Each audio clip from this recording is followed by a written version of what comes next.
வணக்கம். நம்ம இந்தியாவுக்காக தான் உயிரையே பணையம் வச்ச பல பேரோட பேர் நமக்கு இன்னும் தெரியாது. அப்படிப்பட்ட ஒருத்தரை பத்தி தான் நம்ம இன்னைக்கு பார்க்க போறோம். இவர் பேச ஆரம்பிச்சாலே இடி முழக்கம் மாதிரி இருக்கும். இவர் பேச்சை கேட்டு பல பேர் சுதந்திர போராட்டத்துல ஈடுபட்டிருக்காங்க. அதனாலதான் இவர் கோடை இடிங்கிற ஒரு பேரும் வந்தது. சுதந்திர போராட்டத்துல இவருடைய பங்களிப்பு என்ன அப்படின்னு பாத்தீங்கன்னா 1930 வந்த உப்பு சத்தியாகிரகத்துல சேர்ந்து போராடி இருக்காரு.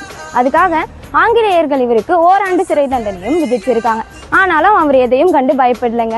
அதுக்கு பின்னாடி வந்த வெள்ளையனே வெளியேறு இயக்கத்துல சேர்ந்து ஊரூரா சென்று தேசப்பற்ற பரப்பி இருக்காரு. இவருடைய நண்பரான VM ஒபைதுல்லாவோட சேர்ந்து பொதுக்கூட்டங்கள் தெருக்கூத்தெல்லாம் நடத்தி அவருடைய தேசப்பற்ற மக்களிடையே பரப்பி இருக்காரு.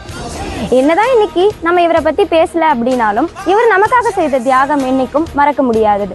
அவர் வேற யாரும் இல்லைங்க, நம்ம வேலூரை சேர்ந்த கோடையிடி குப்புசாமி முதலியார்.